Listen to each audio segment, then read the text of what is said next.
샬롬 할렐루야. 레위기 3장 3절에서 17절입니다.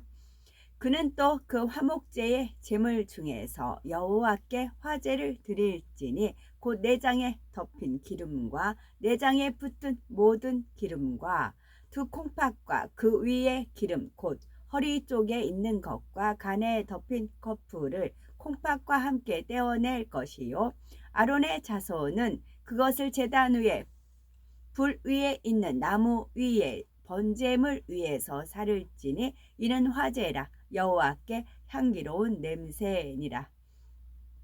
만일 여호와께 예물로 드리는 화목제의 제물이 양이면 수컷이나 암컷이나 흠없는 것으로 드릴지며 만일 그의 예물로 드리는 것이 어린 양이면 그것을 여호와 앞으로 끌어다가 그 예물의 머리에 안수하고 회막 앞에서 잡을 것이요 아론의 자손은 그 피를 제단 사방에 뿌릴 것이며 그는 그 화목제의 제물 중에서 여호와께 화제를 드릴지니 그 기름 곧 미골에서 밴 기름진 꼬리와 내장에 덮인 기름과 내장에 붙은 모든 기름과 두 콩팥과 그 위에 기름 곧 허리 쪽에 있는 것과 간에 덮인 커플을 콩팥과 함께 떼어낼 것이요 제사장은 그것을 제단 위에서 불사를 지니 이는 화제로 여호와께 드리는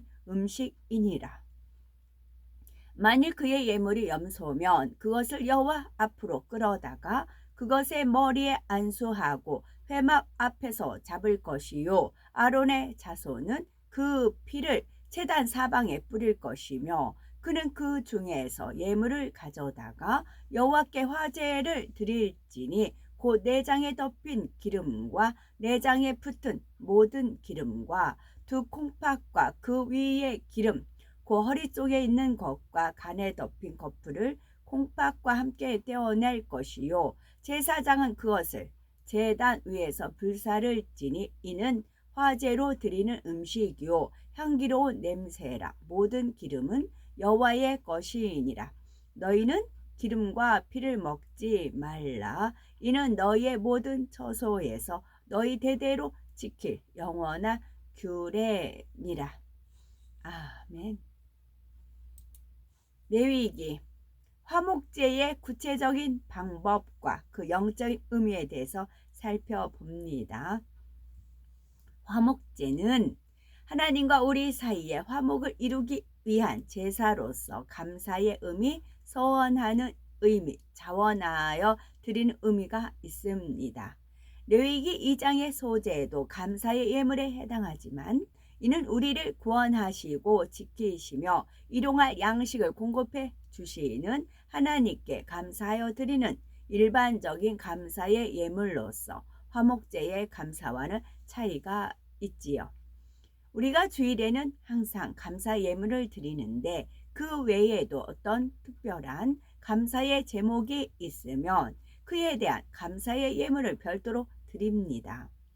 하나님을 기쁘시게 해드리기 위해 자원하여 드리는 예물도 화목제에 속하며 하나님의 말씀대로 살고자 하며 자신을 거룩하게 구별하여 서원할 때나 어떤 서원에 응답받고자 서원하여 드리는 서원제 역시 화목제에 속하지요. 예를 들어 사무엘의 어머니 한나는 아이를 갖지 못함으로 만약 자신에게 아들을 주시면 아들의 평생을 하나님 앞에 드리겠다 서원을 했습니다.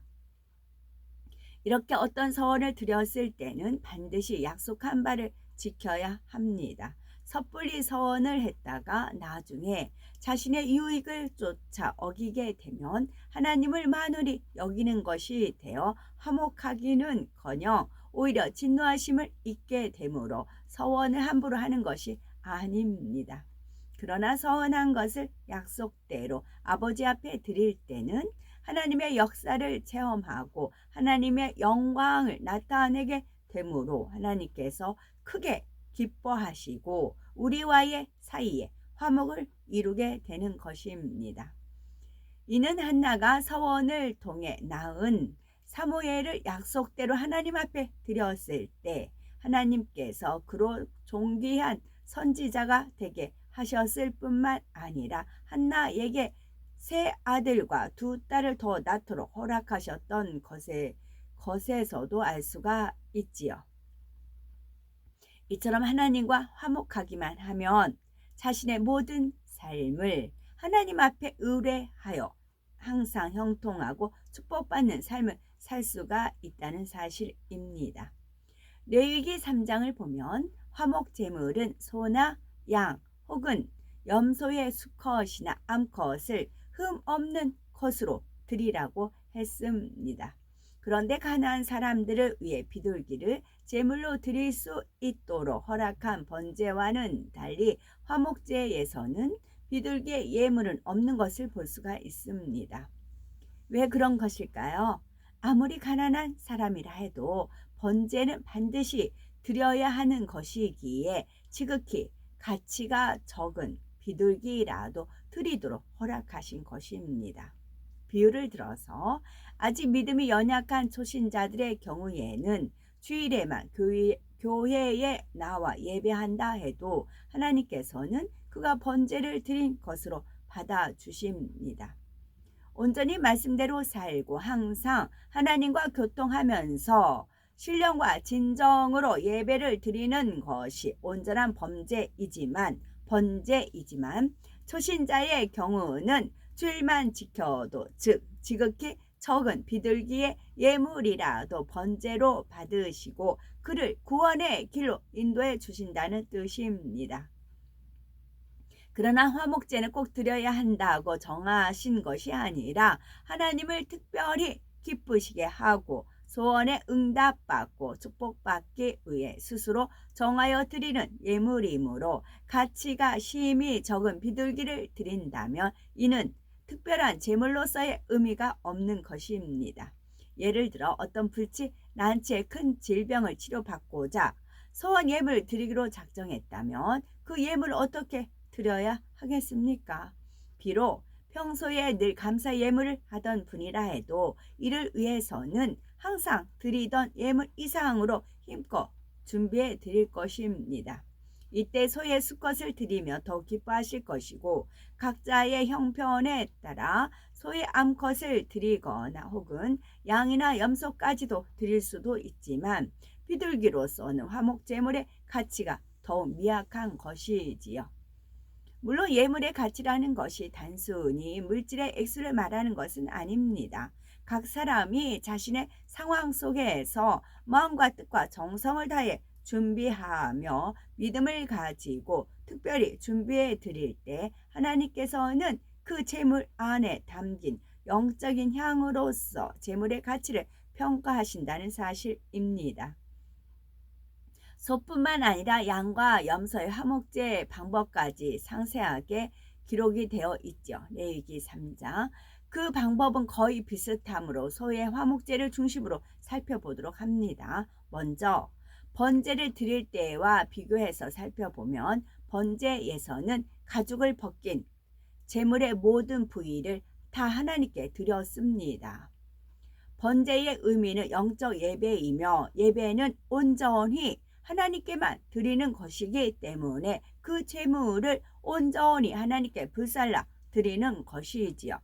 그런데 화목제에서 레위기 3장 3절에서 4절에 보니 내장에 덮인 기름과 내장에 붙은 모든 기름과 두 콩팥과 그 위에 기름코 허리 근방에 있는 것과 간에 덮인 커프를 콩팥과 함께 취할 것이요 말씀한 대로 짐승의 내장 중요한 각 부위마다 붙어있는 기름을 불살라 드리라는 것이지요. 이렇게 곳곳에 기름을 드리는 것은 우리가 있는 위치마다 분야마다 어디서나 하나님과 화목해야 할 것을 나타내고 있습니다. 그런데 하나님과 화목하기 위해서는 모든 사람과 더불어 거룩함과 화평함을 쫓을 수 있어야 하지요. 어떤 사람과는 맞지 않고 불편하니까, 어떤 사람은 교양이 없고 말이 통하지 않으니까 화평할 수 없다 하는 것이 아니라 모든 사람에게 해를 비추시는 하나님과 같이 우리도 모든 사람과 더불어 화평을 이룰 때라야 하나님의 자녀로서 온전할 수가 있다는 사실입니다. 제물에서 하나님께 드릴 기름을 먼저 제하고 나면 그 다음에는 제사장의 몫을 제하게 됩니다. 레위기 7장 34절에 보면 내가 이스라엘 자손의 화목제 중에서 그 흔든 가슴과 든 뒷다리를 취하여 제사장 아론과 그 자손에게 주었나니 하셨지요. 소제에서도 제사장에게 돌아가는 몫이 있었던 것처럼 화목제에서도 백성들이 하나님께 드린 예물의 일부는 하나님을 섬기며 백성들을 위해 봉사하는 제사장과 레위 지파의 생계를 위해 쓰여지게 정해 놓으신 것입니다. 이는 신약시대에도 마찬가지입니다. 갈라디아서 6장 6절에 가르침을 받는 자는 말씀을 가르치는 자와 모든 좋은 것을 함께하라 하신 말씀과 같이 하나님께 드려진 성도들의 예물을 통해 영혼 구원을 위한 하나님의 일을 할 뿐 아니라 주의 종과 레위족의 생계가 유지되는 것입니다. 이렇게 하나님께 드리고 제사장에게 드린 후에 그 남은 고기는 제사 드리는 사람 자신이 먹게 되는데, 이처럼 제사 드리는 사람이 제물을 먹는 것은 화목제만의 특징입니다. 이는 바로 우리가 하나님 앞에 기뻐 받으실 만한 제물을 드렸다면 하나님께서도 그 제물을 연락하셨다는 확실한 증거를 반드시 응답과 축복으로서 보여주신다는 의미를 표현한 것입니다. 화목제물의 중에서 하나님께만 드려야 하는 기름의 영적 의미를 살펴봅니다. 그러면 화목제물 중에서 기름의 영적인 의미는 무엇일까요? 첫째로 동물의 진액입니다. 영적으로는 생명을 의미하지요. 두 번째는 기름은 정성을 의미합니다. 셋째로 기름을 드린다는 것은 기도를 의미합니다. 화목제물 중에서 기름의 영적인 의미는 첫째로 동물의 진액이며 영적으로는 생명을 의미합니다. 동물에게 있어 기름은 피와 함께 생명과 직결되는 것으로서 기름이 있기 때문에 원활하게 동물의 생명 활동이 이루어질 수가 있습니다. 레위기 3장 17절을 보면 너희는 기름과 피를 먹지 말라. 이는 너희 모든 처소에서 대대로 영원한 규례니라 하여 짐승의 기름과 피를 먹지 못하도록 금하고 계십니다. 이 두 가지는 생명을 유지하는 데 더 필수적인 것이며 사람의 짐승을 잡아 먹을 때도 그 짐승의 기름과 피만은 먹어서는 안 됩니다. 제사를 드릴 때도 피와 기름은 하나님께 돌림으로 이것이 하나님 앞에 연락되는 화제가 되는 것이지요. 오늘날도 세상에서는 건강에 좋다는 이유로 짐승의 피를 마시는 경우가 있는데 이는 가하지 않다는 사실입니다. 신약시대에는 예수님께서 모든 제사법을 대속하셨기에 기름에 대해서는 먹어도 죄가 된다 하지는 않으시지만 우상의 제물과 피에 목매어 죽인 것과 음행을 멀리 할지니라 말씀한 대로 생명과 더 밀접한 관련이 있는 피에 대해서는 신약시대에도 여전히 금하고 계시지요. 예수님께서도 우리를 위해 십자가에 달리실 때 피와 물을 쏟아 주셨는데 곧 우리를 위해 진액과 생명을 다해 희생의 제물이 되어주신 것을 의미합니다. 그로 인해 예수 그리스도를 주로 영접하는 사람에게는 성령의 기름 부음이 임하여 구원받고 많은 축복을 얻게 되는 것이지요. 우리가 하나님께 기름으로 생명 다해 드림으로 하나님께서도 생명으로 우리에게 갚아주시는 것입니다. 둘째로 기름은 정성을 의미합니다. 하나님을 기쁘시게 하여 화목을 이루고자 할 때 단으로 감사 예물을 드리거나 여러 가지 모양으로 자신을 헌신하여 드릴 수 있습니다. 그런데 하나님을 기쁘시게 하기 위해서는 무엇을 드리는가도 중요하지만 그 안에 얼마나 정성이 담겨 있는가도 매우 중요합니다.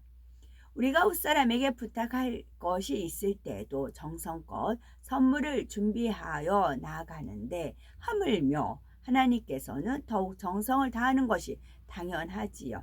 하나님께는 더욱 정성을 다하는 것이 당연합니다. 더구나 하나님 앞에 어떤 잘못을 범한 사람이 하나님과 화목하고자 예물을 드린다면 더욱 마음과 뜻과 정성을 다해야 합니다.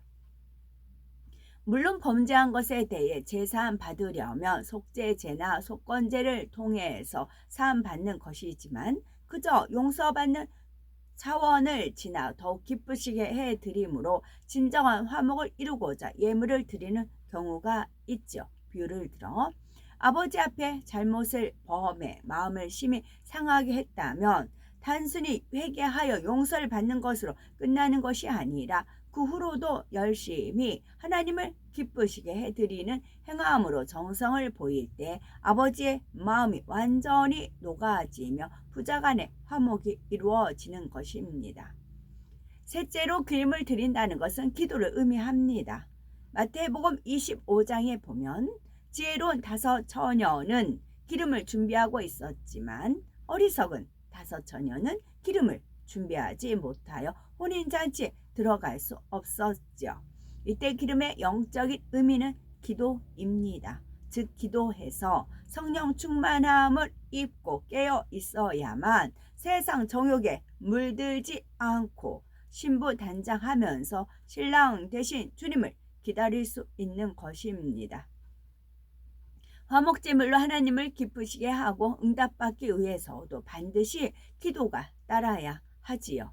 형식적인 기도가 아니라 예수님께서 겟세마네에서 기도하실 때 땀이 땅에 떨어지는 핏방울같이 되었던 것처럼 진액을 다하고 중심을 다하는 기도라야 하지요.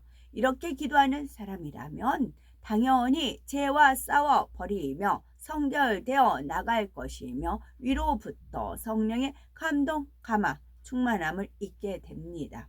그런 사람이 화목제물을 드리면 하나님께서도 기뻐 받으시며 동행하여 주시고 신속하게 응답해 주시는 것이지요. 우리는 항상 진액과 중심을 다해 기도하며 성령의 감동, 감화, 충만함 가운데 하나님을 기쁘시게 하는 화목제물을 드림으로 늘 하나님과 동행하며 응답받고 축복받는 우리가 되어야 되겠습니다. 아멘.